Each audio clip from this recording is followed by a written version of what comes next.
वाणीचे 4 प्रकार आहेत. परा, पश्चंती, मध्यम आणि वैखरी. सामान्य मनुष्य नाव कसं वैखरी बरे. त्यानंतर त्या नामाविषयी आपल्याला गोडी वाटू लागते, ते नाम आपण गाऊ लागतो. त्यानंतर त्या नामाविषयी प्रीती उत्पन्न होते आणि त्यानंतरची जी अवस्था आहे तेव्हा नाम घ्यावं तर ते सूक्ष्म विचार चाललं नाम. आणि म्हणून आपण म्हणतो बघा, राम करे काम हमारा सूक्ष्म विचार. आपण म्हणतो की वाल्मिकींनी मला मला असं म्हटलं, वाल्मिकींनी मला असं म्हटलं नाही, तर वाल्मिकींनी परा म्हटलं. म्हणजे पहिल्यांदा जे नाव घेतलं ते परा. मग पश्चंती, मध्यमा, वैखरी.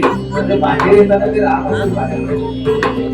बचपन ने सिखाया धरा धाम सत्य, बचपन ने सिखाया धरा धाम सत्य है, यौवन ने बताया अर्थ नाम सत्य है. जेव्हा पंछी पिंजरा छोड़ चल बसा, तब रास्ते ने बताया राम नाम सत्य. अशा भगवंताचं नाम रामाचं हेच सत्य आहे. कारण नाम बरवे, रूप बरवे, दर्शन बरवे, त्यावेळी असे नामा म्हणे विठ्ठल त्रिभुवनवर, नामुनी बरवे नाम. अशा भगवंताचं नाम परम म्हणजे सुंदर आहे, गोड आहे. आणि संत तुकाराम महाराज म्हणतात, पद्मनाभा नारायण अगाई सगुणा निर्गुणा जगत जनित्या जगत जीवना, तुका आला लोटांगणी माझा भाव द्यावा जी चरणी, हीच करीत असे विनवणी भावबंधू सोडवा. त्या भावबंधनातून सुटका कर माझी अशी विनवणी करताय त्या नारायणाला, त्या अनंताला, त्या पद्मनाभाला. या आदित्य अतिरिक्त साधन करतायत पद्मनाभ.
Thank you.